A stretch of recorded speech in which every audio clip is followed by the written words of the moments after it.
Shalom, kita akan menggunakan perhitungan matematika sederhana untuk nubuatan 2300 petang dan pagi dari Daniel 8 ayat 14. Maka ia menjawab, sampai lewat 2300 petang dan pagi, lalu tempat kudus itu akan dipulihkan dalam keadaan yang wajar. Mari kita menghitung dengan matematika sederhana. Kita pasang dulu rumusnya. 1 hari sama dengan 1 tahun berdasarkan bilangan dan Yeskiel. Perhitungan dari tahun sebelum Masehi ke tahun Masehi, hasilnya ditambah 1. Contoh, 2300 dikurang 457, maka hasilnya 1843. Maka 1843 tersebut ditambah 1, jadi hasilnya 1844. Nah, kenapa ditambah 1? Karena dalam perhitungan pada umumnya selalu ada angka 0, tetapi dalam perhitungan tahun tidak ada angka 0. Jadi di sebelum Masehi dan setelah Masehi ada angka 1. Jadi satunya inilah yang ditambahkan ke dalam perhitungan dari nubuatan tersebut. Untuk menghitung 2300 petang dan pagi, kita harus mengingat salah satu angka, entah angka yang di awal atau angka yang di akhir. Ya, terserah kita mau menggunakan angka yang mana supaya secara keseluruhan kita dapat menggunakan perhitungan dengan matematika yang sangat sederhana, supaya semua angka yang tertera di dalam nubuatan ini bisa kita pecahkan dengan cara yang sangat sederhana. Nah, angka yang perlu kita ingat, misalnya di sini awalnya ini 457, ya. 457 berarti untuk dapatkan angka yang di akhir ini, ya, berarti angka yang besar ini mengurangi angka yang kecil. 2300 kurang dengan 457, hasilnya adalah 1843. Tetapi karena rumus yang tadi, rentang waktu dari sebelum Masehi kepada Masehi itu melewati rentang waktu itu, jadi harus ditambah 1. Jadi di sini dapat angkanya adalah 1844. Atau sekarang menggunakan angka akhir. Ya, coba saya hapus dulu. Misalnya gunakan angka di sini yang diingat adalah 1844.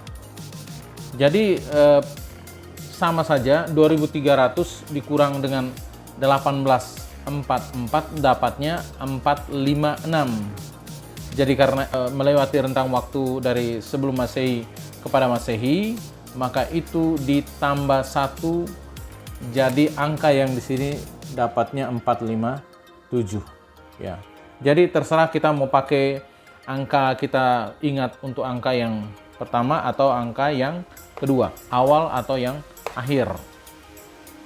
Sekarang kita memulai penghitungan untuk nubuatan yang pendek, yaitu terdapat di dalam Daniel 9 ayat yang ke-24. Ya, jadi untuk nubuatan pendek itu awalnya, tahun awalnya itu sama dengan nubuatan panjang, yaitu tahun 457. Nah, di dalam Daniel 9 ayat 24 dikatakan bahwa 70 kali 7 masa telah ditetapkan atas bangsamu dan atas kotamu yang kudus, untuk melenyapkan kefasikan dan untuk mengakhiri dosa, untuk menghapuskan kesalahan, untuk mendatangkan keadilan yang kekal, untuk menggenapkan penglihatan dan nabi, dan untuk mengurapi yang maha kudus. Jadi ada 70 kali 7 masa. Jadi awalnya tadi sama. Jadi kita startnya dari 457. Di sini ada 70 kali 7 masa. Ya, kita garis seperti ini. Titik awalnya sama. Nah, jadi 70 kali 7 masa itu hasilnya adalah 490. Jadi kalau kita menggunakan rumus nubuatan 1 hari sama dengan 1 tahun, ya, maka 70 kali 7 masa ini hasilnya 490, berarti ada 490 tahun telah ditetapkan suatu waktu untuk bangsa Israel. Nah, untuk mendapatkan angka di ujung daripada 70 kali 7 masa ini, ya, itu berarti 490 dikurangi 457, hasilnya di ujung ini adalah 33. Oleh karena melewati rentang waktu dari sebelum Masehi sampai kepada Masehi, itu rumusnya harus ditambah 1. Jadi angka di ujung ini dapatnya 34. Sekarang kita akan melihat perincian dari nubuatan 70 kali 7 masa ini, yaitu di dalam Daniel 9 ayat 25 dikatakan bahwa saat firman itu keluar, yaitu Yerusalem dipulihkan dan dibangun kembali, sampai kedatangan seorang yang diurapi, itu ada 2 waktu, yaitu 7 kali 7, kemudian ada 62 kali 7. Ya, jadi perincian 70 kali 7, jadi awalnya ini tahunnya tetap sama, yaitu dari 457. Kemudian langkah berikutnya, jumlah dari 7 kali 7 ini adalah 49, dan 62 kali 7 ini hasilnya adalah 434. Yang berikutnya kita akan menghitung angka di ujung dari 7 kali 7 ini dan angka di ujung dari 62 kali 7 masa ini. Untuk mendapatkan angka di ujung 7 kali 7 ini adalah 457 dikurang angka 49 ini, hasilnya adalah 408.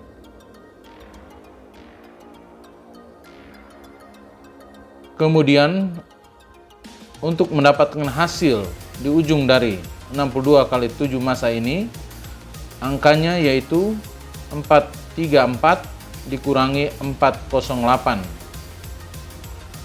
Itu hasilnya adalah 26.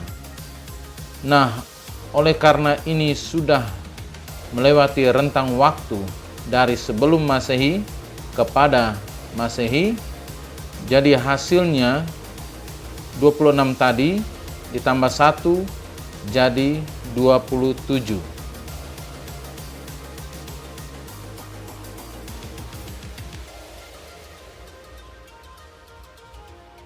Ini adalah keterangan seorang yang diurapi.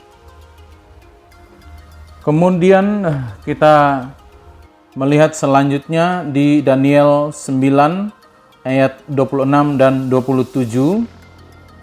Dikatakan di situ bahwa sesudah ke-62 kali 7 masa itu akan disingkirkan seorang yang diurapi.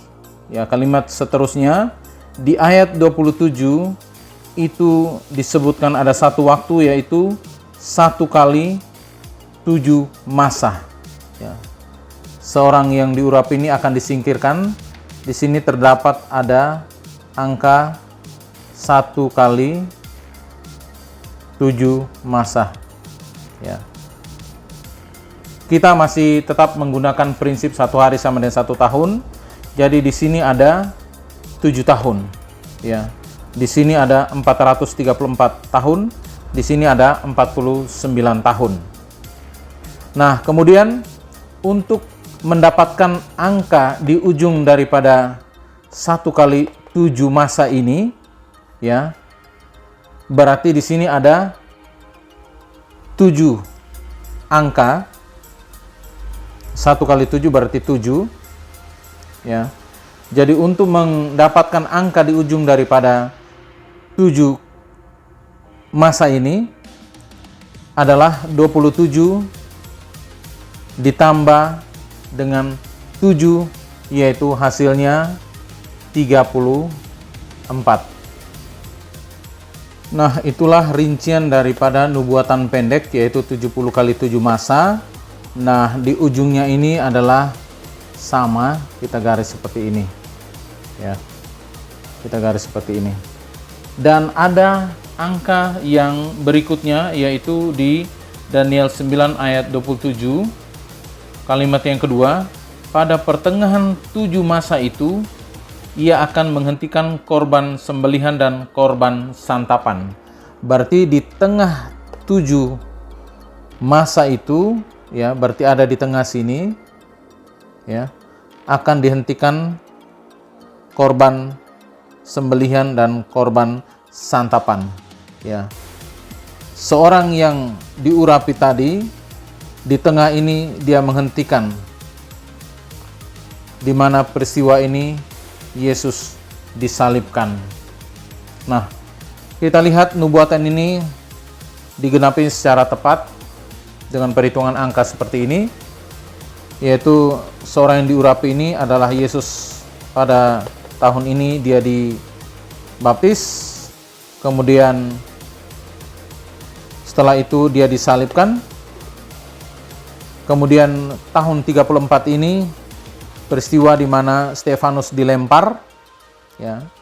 Jadi nubuatan kecil ini adalah peristiwa di mana Injil atau kabar keselamatan itu hanya untuk orang Yahudi. Tetapi setelah peristiwa Stefanus dilempar dan ia mati, maka kabar kebenaran itu terbuka untuk semua orang. Artinya untuk non-Yahudi, kabar keselamatan itu diberitakan. Kemudian sisa waktu dari tahun 34 sampai 1844 ini ada 1810 tahun. Ini hasilnya dari 1844 dikurangi dengan 34, hasilnya 1810 tahun. Nah, di dalam masa ini dikenal dengan zaman kegelapan. Ya, peristiwa ini zaman kegelapan, dan salah satu peristiwa yang ada di dalam zaman kegelapan ini adalah terdapat di dalam Wahyu 13 ayat 5. Di situ ada angka 42 bulan, ya, di dalam zaman kegelapan ini, dengan rata-rata sebulannya 30 hari, maka kita mendapatkan angka 1260.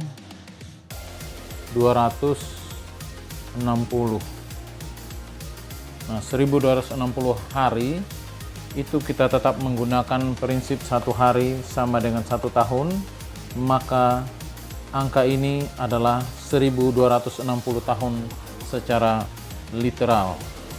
Nah, peristiwa di dalam 1260 tahun ini yaitu dimulai dari tahun 538 Masehi sampai dengan 1798 Masehi.